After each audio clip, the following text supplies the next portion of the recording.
নমস্কার বন্ধুরা, ভদ্রসহ study centre চ্যানেলে তোমাদের স্বাগতম। তোমাদের জন্য দারুণ একটি সুখবর। যারা যারা জিডিএস এর প্রথম লিস্টে যারা জায়গা পেয়েছে, যারা সেকেন্ড লিস্টের জন্য ওয়েট করছো, প্রত্যেকের জন্য পরবর্তী লিস্টের প্রত্যেকের জন্য দারুণ একটি সুখবর। কারণ অনেক ক্যান্ডিডেটকে রিজেক্ট করে দেওয়া হচ্ছে এবং এই রিজেক্ট করে দেওয়ার রিজনটা কি, তার জন্য অফিসিয়াল নোটিশ জারি হয়েছে এবং কি কি কারণে রিজেক্ট করা হচ্ছে প্রত্যেকটি তথ্য তোমাদের কাছে একদম অফিসিয়ালিভাবে তোমাদের সেই আপডেটটা দেবো। তোমাদের বলেছিলাম জিডিএস সংক্রান্ত হোক বা যে কোনো আপডেট সবার আগে পাওয়ার জন্য অবশ্যই তোমাদের চ্যানেলটাকে সাবস্ক্রাইব করে রাখতে হবে, বেল আইকনটাকে অল করে রাখতে হবে। তোমরা যারা যারা সেকেন্ড লিস্টের জন্য ওয়েট করছো তারা প্রত্যেকে কমেন্টে জানাও যে ওয়েটিং ফর সেকেন্ড লিস্ট। তো অবশ্যই তোমাদের সেই আপডেটগুলো সবার আগে পৌঁছে দেবো এবং যাদের যাদের সিলেকশন হয়েছে প্রথম লিস্টেই তাদের জন্য কংগ্রাচুলেশনস জানাচ্ছি। তো চলো ভিডিওটা শুরু করছি, প্রত্যেকটি তথ্য তোমাদের কাছে তুলে ধরছি। তো বন্ধুরা, আমি পিডিএফটা ওপেন করে নিয়েছি। তোমরা এখানে দেখো যে following reasons will be available wheel rejecting the candidature, অর্থাৎ কি কি কারণের জন্য তোমাদের ক্যান্ডিডেচার রিজেক্ট হচ্ছে। এখানে অনেক ক্যান্ডিডেটের কি হচ্ছে যে ক্যান্ডিডেচারকে ক্যান্সেল করে দেওয়া হচ্ছে। ক্যান্সেলগুলো কিসের জন্য করা হচ্ছে সেই ব্যাপারটা দেখো। এটা কিন্তু একটা সিরিয়াস ম্যাটারে তোমাদের বলা হচ্ছে, যার জন্য একদম অফিসিয়াল নোটিশ জারি হয়েছে। তো দেখো এই অফিসিয়াল নোটিশে কি কি বলা হচ্ছে আমরা প্রত্যেকটি তথ্য আমরা জানবো এই ভিডিওর মাধ্যমে। ভিডিওটাকে শেষ পর্যন্ত দেখো, এরকমই গুরুত্বপূর্ণ আপডেট তোমরা প্রতিনিয়ত তোমরা পেয়ে থাকবে। তো এখানে বলা হচ্ছে, প্রথম পয়েন্টটা বলা হচ্ছে যে candidate resigned not willing to join, অর্থাৎ ধরো কোনো ক্যান্ডিডেট রিজাইন করলো বা জিডিএসে সে জয়েন করতে চাইছে না। তো সেক্ষেত্রে তোমাদের মেরিট লিস্টে তো জায়গা হয়ে গেছে, প্রথম মেরিট লিস্টে যাদের যাদের সুযোগ হয়েছে। এবার এরকম অনেক ক্যান্ডিডেট আছে তারা হয়তো এটাকে সিরিয়াসভাবে নেয়নি, যে যদি লিস্টে নাম থাকে তো দেখা যাবে, হলেও তো আমি এই কাজটা করব না।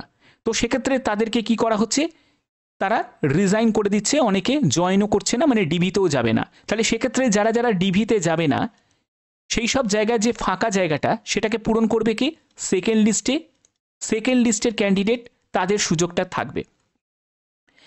ক্যান্ডিডেট এক্সপায়ার্ড, অর্থাৎ যদি কোনো ক্যান্ডিডেট যদি মারা যায়, হতেই পারে, ঠিক আছে, তো তাহলে সেক্ষেত্রে সেই ক্যান্ডিডেটের আর জয়েন করার যে কোনো জায়গা থাকছে না, তো এই জায়গাটা তোমাদের ফাঁকা থেকে যাবে এবং সেখানেও সেকেন্ড লিস্টের ক্যান্ডিডেট সে সুযোগটা পাবে। 3 নম্বর যেটা বলছে যে সার্টিফিকেট আপলোড, অর্থাৎ যে সার্টিফিকেটটা আপলোড করেছে সেই সার্টিফিকেটটা অরিজিনালি নয়, তাহলে সেক্ষেত্রে সেই ক্যান্ডিডেট কি হবে, সেই ক্যান্ডিডেটও রিজেক্ট করে দেওয়া হবে।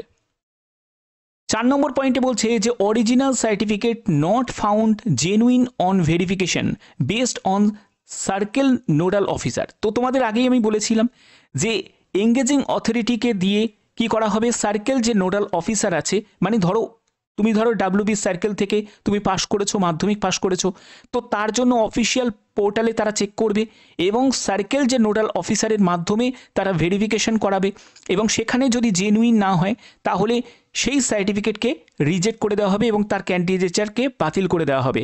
অর্থাৎ এইখানেও কিন্তু রিজেক্ট হচ্ছে। 5 নম্বর পয়েন্টে কি বলা হচ্ছে, ইনকারেক্ট ফটো সিগনেচার, অর্থাৎ যদি তোমার ফটো সিগনেচার যদি ইনকারেক্ট থাকে তাহলেও কিন্তু সেখানে তোমার ক্যান্ডিডেচারকে বাতিল করে দেওয়া হচ্ছে। তারপরে data enter in application form mismatch, অর্থাৎ তোমার যদি মিসম্যাচ কন্ডিশন থাকে, অর্থাৎ যে সার্টিফিকেট তুমি আপলোড করেছো সেখানে যে ডাটাগুলো তুমি ইনপুট করেছো তার সঙ্গে কোনো রকম মিল থাকছে না, তাহলে সেক্ষেত্রে সেখানেও কিন্তু তোমাদের রিজেক্ট করে দেওয়া হচ্ছে। তারপরে দেখো বলা হচ্ছে যে candidate fail to join within 30 days. তোমাদের বলেছিলাম যে এঙ্গেজিং অথরিটির কাছ থেকে তোমাদের জানাতে হবে যে 30 দিনের মধ্যে তুমি যদি জয়েন না করতে পারো তাহলে সেই রিপোর্টটা দিতে হবে এবং সেটা যদি না দাও তাহলে সেক্ষেত্রেও কিন্তু ক্যান্ডিডেচারকে ক্যান্সেল করে দেওয়া হচ্ছে।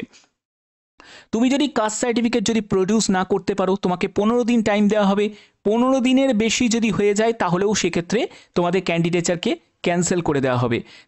তো সর্বশেষ পয়েন্টটা হচ্ছে যে ক্যান্ডিডেচার ইজ অ্যাকসেপ্টেড, ধরো ক্যান্ডিডেচারকে অ্যাকসেপ্ট করা হয়েছে ভেরিফাইং অথরিটির দ্বারা, কিন্তু সেটা ভুলভাবে, এরোনিয়াসলি মানে হচ্ছে ভুলভাবে সেটাকে অ্যাকসেপ্ট হয়েছে, তো সেটাও কিন্তু পরবর্তী সময় তোমাদের কি হবে, রিজেক্ট করে দেওয়া হতে পারে। কারণ ভেরিফাইং অথরিটির পরে তারপরে যে এঙ্গেজিং অথরিটি আছে, মানে সেকেন্ড স্টেজ ভেরিফিকেশন হবে, সেখানে যেটা হবে সেটা ডিজিটালিভাবে হবে। একটা ফিজিক্যালিভাবে ভেরিফিকেশন হলো, সেখানে ধরো তুমি পাশ করে গেলে, তারপরে তোমাদের যখন ডিজিটালিভাবে চেক করা হলো সেখানে দেখলো সার্টিফিকেটটা নকল, তাহলে সেক্ষেত্রে কি হবে, তাদেরকে রিজেক্ট করে দেওয়া হবে। অর্থাৎ যারা সেকেন্ড লিস্টের জন্য যারা ওয়েট করছো তাদের জন্য কিন্তু একটা বড় সুযোগ থাকছে যে তোমাদের এবার সিলেকশন পাওয়ার। তার কারণ হচ্ছে এগুলো, এর জন্যই কিন্তু এই অফিসিয়াল নোটিশটা জারি হয়েছে, ঠিক আছে? অর্থাৎ এই সব কারণের জন্য তোমাদের রিজেক্ট হতে পারে। তার জন্য অবশ্যই আমি বলবো যাদের যাদের ফার্স্ট লিস্টে নাম এসছে তারা কিন্তু অবশ্যই সিনসিয়ার হয়ে যাও, এই সব ডকুমেন্টস কিন্তু তোমাদের অবশ্যই রেডি রাখতে হবে। এবং তোমরা যদি কোনো কারণে কাস্ট সার্টিফিকেট যদি জমা করতে না পারো, তোমাদের অবশ্যই তার জন্য কি করতে হবে, তোমাদের একটি আন্ডারটেকেন ফর্ম ফিল আপ করতে হবে, যার জন্য তোমরা 15 দিন টাইম পাবে। এই 15 দিনের মধ্যে তোমরা যদি সেটাকে সাবমিট করতে না পারো তাহলে কিন্তু তোমাদের ক্যান্সেল করে দেওয়া হবে, অর্থাৎ রিজেক্ট করে দেওয়া হবে, ঠিক আছে? তো দেখো এখানে তোমাদের কি কি স্টেজে তোমাদের অ্যাক্টিভিটিসগুলো করা হচ্ছে।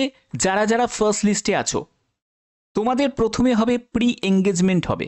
এই প্রি এঙ্গেজমেন্টের জন্য তোমাদের শিডিউল জারি হয়েছে যে 7ই এপ্রিলের মধ্যে তোমরা প্রত্যেকে SMS পেয়ে যাবে এবং তোমাদের সেই ডিভিশনে এবং তোমাদের যাবতীয় ডকুমেন্টস নিয়ে উপস্থিত হতে হবে, সঙ্গে সেলফ অ্যাটেস্টেড কপিও তোমরা 2 কপি করে নিয়ে যাবে।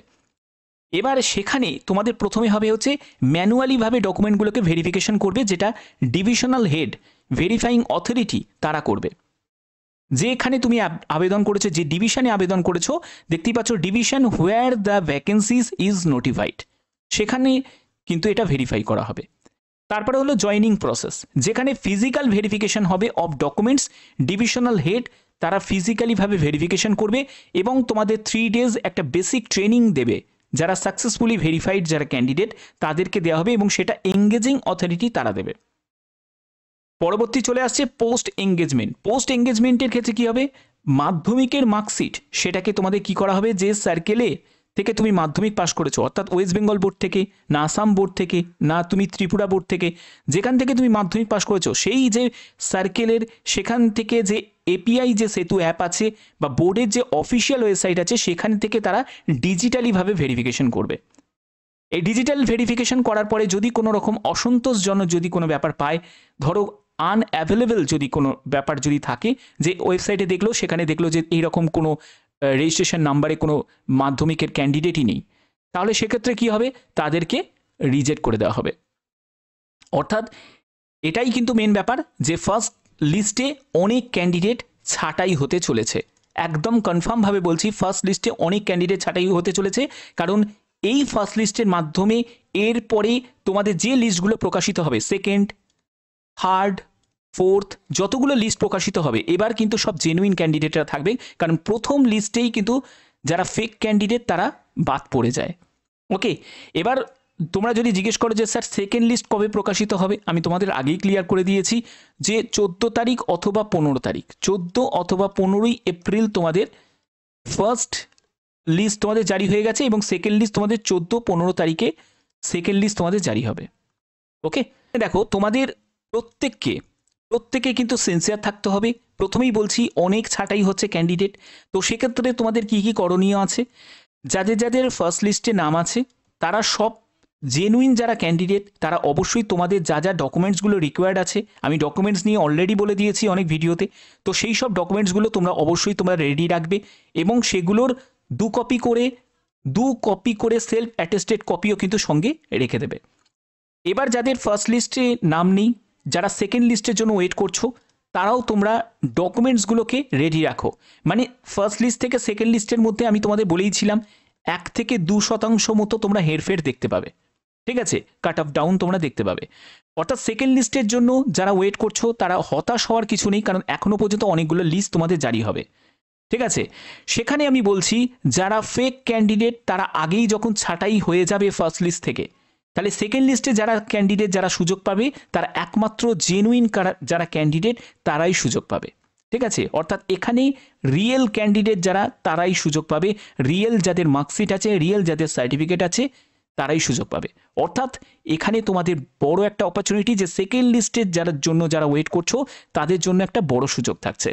বাদবাকি যাবতীয় যা আপডেট আসবে সম্পূর্ণ অফিসিয়ালিভাবে তোমাদের কাছে প্রডিউস করব। এরকমই গুরুত্বপূর্ণ আপডেট প্রতিনিয়ত পাওয়ার জন্য অবশ্যই চ্যানেলটাকে সাবস্ক্রাইব করে রাখবে এবং তোমরা অবশ্যই কমেন্টে জানাবে 10তে কত % নাম্বার আছে, কোন ডিভিশনে অ্যাপ্লাই করেছো, তোমাদের কি সেকেন্ড লিস্টের জন্য অপেক্ষা করছো, তাহলে তোমরা অবশ্যই সেটা কমেন্টে জানাতে পারো, ওয়েটিং ফর সেকেন্ড লিস্ট। তো চলো এখনের মতো এইটুকুই, টাটা।